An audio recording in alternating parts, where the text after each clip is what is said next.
ये है ग्रीनलैंड और ये है इंडिया। अब आप मुझे ये बताइए कि इन दोनों में से साइज में बड़ा कौन है? आप कहोगे ऑब्वियसली ग्रीनलैंड, लेकिन जब हमने इसे thetruesize.com वेबसाइट पर चेक किया, जहां पर कंट्रीज का असली साइज पता चलता है, तब ग्रीनलैंड इंडिया से छोटा निकला। अगर हम एक्चुअल साइज की बात करें तो ग्रीनलैंड का एरिया 21,66,000 स्क्वायर किलोमीटर के आसपास है और इंडिया का साइज 32,87,000 स्क्वायर किलोमीटर के आसपास, यानी ग्रीनलैंड के एरिया से 1.5 गुना ज्यादा। तो इसका क्या मतलब है कि जो भी हम स्कूल में पढ़ाया गया है, क्या वो गलत है और हमें मिसलीड किया गया है? देखिए, कई लोगों का यह भी कहना है कि जो यूरोपियंस हैं, उन्होंने जानबूझकर ऐसा मैप बनाया है ताकि साइकोलॉजिकली हमारे पर असर हो। लेकिन रियलिटी क्या है, जानते हैं इस वीडियो में। इस मैप को मर्केटर प्रोजेक्शन कहा जाता है और इसे देखने पर हमें पता चलता है कि अफ्रीका और ग्रीनलैंड ऑलमोस्ट सेम साइज के हैं। लेकिन वहीं अगर हम इसे ग्लोब की इमेज के साथ कंपेयर करें तो हमें पता चलता है कि रियलिटी में तो अफ्रीका का साइज 3,03,70,000 स्क्वायर किलोमीटर के आसपास है, जो कि ग्रीनलैंड के साइज से 14 गुना बड़ा है। ऐसे ही अगर हम रशिया को देखें तो ये मैप पर देखने से ऐसा लगता है जैसे पता नहीं कितना ही बड़ा हो, लेकिन यहीं अगर हम इसे मूव करते हैं और अफ्रीका से कंपेयर करते हैं तो हमें पता चलता है कि असल में रशिया का साइज 1,71,00,000 स्क्वायर किलोमीटर है और ये साइज अफ्रीका से 1.8 टाइम्स कम है। और तो और जापान का साइज जो हमें बहुत ही छोटू सा लगता है, अगर हम इसे नॉर्वे से कंपेयर करें तो कुछ इस तरीके का कंपैरिजन निकल कर आता है। जापान का साइज 3,77,973 स्क्वायर किलोमीटर है, जो कि नॉर्वे से 1.2 टाइम्स ज्यादा है। इतना ही नहीं, अगर हम अफ्रीका की बात करें तो मैप पर देखने से हमें पता चलता है कि साउथ अमेरिका और अफ्रीका का साइज ऑलमोस्ट सेम है, लेकिन रियलिटी में साउथ अमेरिका का साइज 1,78,40,000 है, जो कि अफ्रीका से 1.7 टाइम्स कम है। ये हम इस इमेज में साफ देख सकते हैं। अफ्रीका कॉन्टिनेंट तो इतना बड़ा है कि इसमें यूएसए, चाइना जैसी बड़ी कंट्रीज और ग्रीनलैंड भी आराम से आ सकती है और फिर भी इसमें काफी जगह खाली रह जाएगी। अब आप ये जरा इमेज देखिए, जिन कंट्रीज को हम बड़ा मानते हैं रियलिटी में उनका ये साइज है। लेकिन अब सवाल ये आता है कि आखिर ऐसा हो क्यों रहा है। ये जानने से पहले हम मर्केटर प्रोजेक्शन के बारे में जानते हैं। देखिए, रियलिटी में हम मैप तब से बना रहे हैं जब से हम ये मानते हैं कि अर्थ फ्लैट है। देखिए, पहले जमाने में क्या होता था कि सारे के सारे ट्रेड्स ओशन के जरिए किए जाते थे। तो मेन प्रॉब्लम उस टाइम के मैप से जो हमें सॉल्व करनी थी वो ये थी कि किसी भी तरीके से हम एक जगह से दूसरी जगह तक पहुंच जाए। और इस प्रॉब्लम को 1569 में सॉल्व किया जेरेडस मर्केटर नाम के इंसान ने, और उन्होंने एक मैप बनाया जिसे कहा जाता है मर्केटर प्रोजेक्शन। उन्होंने एक ग्लोब को 2D में प्रोजेक्ट करने की कोशिश करी। अब इससे हुआ क्या कि जो लैटिट्यूड्स और लॉन्गिट्यूड है वो एग्जैक्टली 90 डिग्री पर इंटरसेक्ट करते थे, जिसका मतलब है कि इस मैप को यूज करके हम एक जगह से दूसरी जगह तक आसानी से जा सकते हैं। और ये सेलर्स के लिए तो बहुत हेल्पफुल रहा, क्योंकि वो एक जगह से दूसरी जगह जाने के लिए दोनों जगह के बीच में एक लाइन ड्रॉ कर सकते थे और फिर कंपास की मदद से आसानी से अपने डेस्टिनेशन पर पहुंच सकते थे।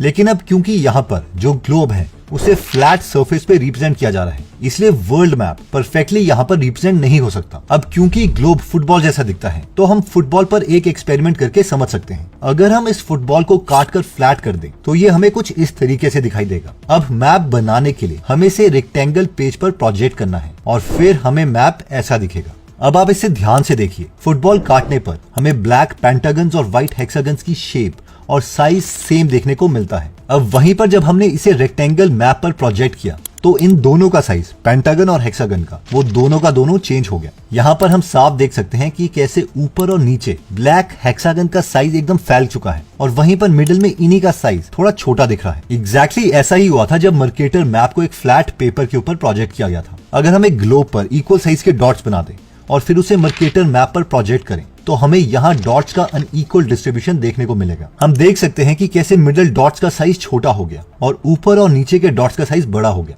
देखिए, इसका एक सिंपल प्रिंसिपल है। मान लीजिए कि हम एक हाथ में पेंसिल पकड़े और दूसरे हाथ में एक टॉर्च, और टॉर्च की लाइट हम पेंसिल पर फेंकते हैं तो हमें एक पर्टिकुलर शेप और साइज में पेंसिल की परछाई दिखाई देगी। और जैसे जैसे हम पेंसिल पर दूसरे एंगल से लाइट मारते हैं, अब हमें अलग शेप और साइज की पेंसिल की परछाई दिखाई देगी। यानी किसी भी ऑब्जेक्ट पर अलग अलग एंगल से लाइट फेंकने पर हमें अलग अलग परछाई दिखाई देती है। और इसलिए जिस एंगल से ग्लोब को प्रोजेक्ट किया गया था उसकी वजह से डिस्टेंस तो एक्यूरेट आ गया, लेकिन कंट्रीज के शेप और साइज बदल गए। अब क्योंकि रियलिटी में मर्केटर मैप का पर्पस मरीन नेविगेशन प्रोवाइड करना था, कंट्रीज ने साइज के बारे में सोचा ही नहीं। देखिए, हम यूक्रेन का एग्जाम्पल लेते हैं। जैसे ही हम यूक्रेन को नॉर्थ की तरफ ले जाते रहेंगे, इसका साइज इंक्रीज होता रहेगा, इवन शेप भी चेंज होती रहेगी। ये इसीलिए है क्योंकि मर्केटर मैप डिजाइन ही ऐसे किया गया है कि जैसे ही कोई कंट्री नॉर्थ पोल या साउथ पोल की तरफ होगी उसका साइज बड़ा दिखेगा और उसकी शेप थोड़ी डिफरेंट। वहीं पर जो कंट्रीज इक्वेटर के पास है, उन कंट्रीज का साइज उनके एक्चुअल साइज से छोटा दिखता है, जैसे कि हमने इंडिया और अफ्रीका के केस में देखा। अब क्योंकि इंडिया इक्वेटर से 933 किलोमीटर दूर है, इसलिए वो छोटा दिखता है। वहीं अगर हम चाइना की बात करें तो चाइना इक्वेटर से 3891.83 किलोमीटर दूर है, और इसलिए ये भी रीजन है कि चाइना अपने एक्चुअल साइज से बड़ा दिखाई देता है। अब हम में से कई लोग सोच रहे होंगे कि फिर गूगल मैप्स का क्या? रियलिटी ये है कि गूगल मैप्स भी मर्केटर मैप्स ही यूज करता है। ऐसा इसलिए है क्योंकि मर्केटर मैप सिटीज के शेप और एंगल्स के जूम इन वर्जन को एक्यूरेट दिखाते हैं। अगर गूगल मैप्स ने हमें 90 डिग्री पर एक लेफ्ट टर्न रेकमेंड किया है, तो रियलिटी में भी वहां पर 90 डिग्री पर रोड एग्जिस्ट करता होगा, जिस पर हम टर्न लेके अपने डेस्टिनेशन तक पहुंच सकते हैं। अब पूरी दुनिया में कितने टोटल टाइप के मैप एग्जिस्ट करते हैं ये बताना मुश्किल है, क्योंकि पुराने मैप्स अपडेट होते रहते हैं और नए मैप्स बनते रहते हैं, और इसलिए लोग पर्टिकुलर पर्पस के लिए अलग अलग मैप्स यूज करते हैं। जैसे कि अगर हमें वर्ल्ड मैप पर सिर्फ कंट्रीज के साइज पर फोकस करना है, तो हम गॉल पीटर्स प्रोजेक्शन यूज कर सकते हैं। अब अगर हम इस मैप को ध्यान से देखते हैं तो ये यूएस, ब्रिटेन, यूरोप, ग्रीनलैंड का साइज कट कर देता है। लेकिन अगर हम अफ्रीका, साउथ अमेरिका और इंग्लैंड को देखें तो इनका साइज नैरो हो चुका है, पर फिर भी हमें इनका साइज बड़ा दिख रहा है। Gall Peters projection British school में यूज किया जाता है और यूनेस्को भी इसे प्रमोट करता है। लेकिन भले ही अगर इनकी प्रोजेक्शन ठीक भी हो, पर ये भी परफेक्ट नहीं है। फुली एक्यूरेट मैप जैसी चीज एग्जिस्ट कर ही नहीं सकती, क्योंकि जब भी हम एक कर्व्ड सरफेस को प्लेन सरफेस पर प्रोजेक्ट करेंगे तो उसमें कोई ना कोई डिस्टॉर्शन तो आएगी ही, और इसीलिए हर मैप कहीं ना कहीं इनएक्यूरेट होगा। देखिए, कार्टोग्राफर्स वो लोग होते हैं जो मैप बनाते हैं। जो जिया हैदर रहमान है, वो अपनी बुक में ट्रांसलेटर्स को कार्टोग्राफर्स के साथ कंपेयर करते हैं। वो कहते हैं कि जैसे एक पोएम को ट्रांसलेट करते वक्त कोई भी ट्रांसलेटर कंप्लीटली पोएम को ट्रांसलेट नहीं कर सकता, कुछ ना कुछ उसमें छूट ही जाता है, वैसे ही कार्टोग्राफर्स भी सारी चीजें एक मैप में मेंशन नहीं कर सकते। कोई ना कोई इंपॉर्टेंट चीज उसमें भी छूट ही जाएगी। लेकिन नेविगेशन के लिए यूज किया हुआ मर्केटर प्रोजेक्शन की पॉपुलैरिटी की वजह से जो मैप्स ड्रॉ किए गए हैं, उससे हम लोगों के अंदर एक इंफीरियर कॉम्प्लेक्स आ जाता है। गॉल पीटर्स प्रोजेक्शन के cartographer doctor Arno Peters Mercator projection को क्रिटिसाइज करते हुए कहते हैं कि ये मैप वर्ल्ड की रियल पिक्चर को डिस्टॉर्ट करते हैं, कॉलोनियल मास्टर्स को एडवांटेज देता है, और इस मैप की वजह से व्हाइट मैन को ओवर वैल्यू दी जाती है। एग्जाम्पल के तौर पर अगर हम इंडिया को ही ले लें तो हमें पता चलता है कि नंबर्स में तो इंडिया का साइज ग्रीनलैंड से भी ज्यादा है, लेकिन हमें ये नंबर्स कितने याद रहते हैं? असल में तो कोई भी मैप जो हम बचपन से देखते आए हैं, उसकी इमेज हमारे मन में हमेशा के लिए छप जाती है। जब बचपन से हमने देखा हुआ है कि ग्रीनलैंड, यूएसए, कनाडा, रशिया ये सब साइज में बड़े हैं, तो हमें तो उस टाइम ये लगा था कि ये इंडिया से बहुत पावरफुल होंगे। इस साइकोलॉजिकल परसेप्शन की वजह से इंडिया और अफ्रीका स्मॉल और अनइम्पोर्टेंट फील करते हैं। अगर आप कुछ ऐसा बनाते हैं जो कि साइज में छोटा लगे, तो वो पूरी दुनिया को वर्थलेस दिखता है। रशिया यूक्रेन की वॉर शुरू होने से पहले ही हम सब जान चुके थे कि रशिया तो आराम से यूक्रेन को हरा देगा, लेकिन रियलिटी में ऐसा हुआ नहीं। यूक्रेन आज तक रशिया का डटकर सामना कर रहा है। लेकिन ये वॉर शुरू होने से पहले जस्ट इमेजिन कीजिए कि हमने ये सोचा क्यों? ये हमने इसलिए सोचा क्योंकि रशिया हमें मैप में बहुत बड़ा दिखता है। हमें लगता है कि वो जिसको चाहे हरा सकता है, क्योंकि हमारे दिमाग में बड़ी कंट्री का मतलब है ज्यादा पावर। इतना ही नहीं, अब क्योंकि इंडिया मर्केटर मैप पर छोटा दिखता है, इसलिए बाहर की कंट्रीज के लोग भी इसे अनइम्पोर्टेंट समझ सकते हैं। I don't remember the India trip.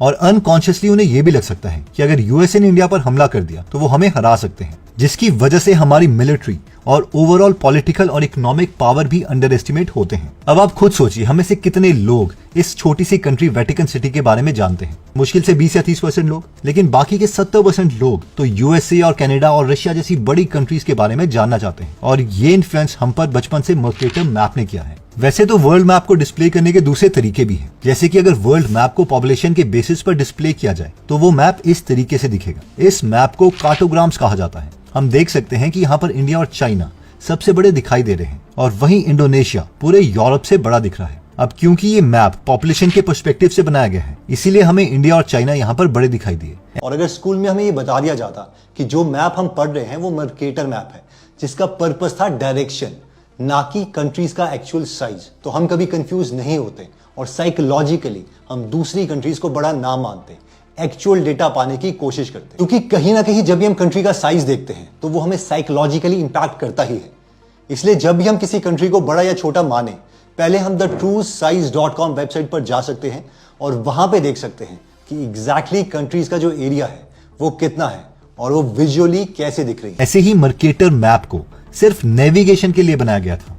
ना कि कंट्रीज के एक्चुअल साइज को बताने के लिए। एनीवेज दोस्तों, अगर आप हमेशा अप टू डेट रहना चाहते हैं तो हमेशा बेस्ट लोगों की बुक्स पढ़ते रहें। फॉर एग्जाम्पल, आप रॉबर्ट कियोसाकी की सारी बुक्स पढ़ सकते हैं, rich dad poor dad, cash flow quadrant etcetera, या फिर नोबल लॉरिएट डैनियल कैनमैन की बुक पढ़ सकते हैं, थिंकिंग फास्ट एंड स्लो। तो अगर आप हिंदी में फ्री में 200 से ज्यादा बुक समरीज पढ़ना या सुनना चाहते हैं तो आप गीगल एप्लीकेशन डाउनलोड कर सकते हैं। अगर आप इस एप्लीकेशन में इंटरेस्टेड हैं तो इसका लिंक मैं डिस्क्रिप्शन और फर्स्ट कमेंट में दे दूंगा। जय हिंद। अगर आप हमारी वीडियोस मिस नहीं करना चाहते तो हमारा पेज लाइक करने के बाद 3 डॉट्स के बटन को प्रेस करके फॉलो के बटन को सिलेक्ट कीजिए और फाइनली सी फर्स्ट के ऑप्शन को सिलेक्ट कर लीजिए। इससे आपको हमारी हर पोस्ट मिलती रहेगी।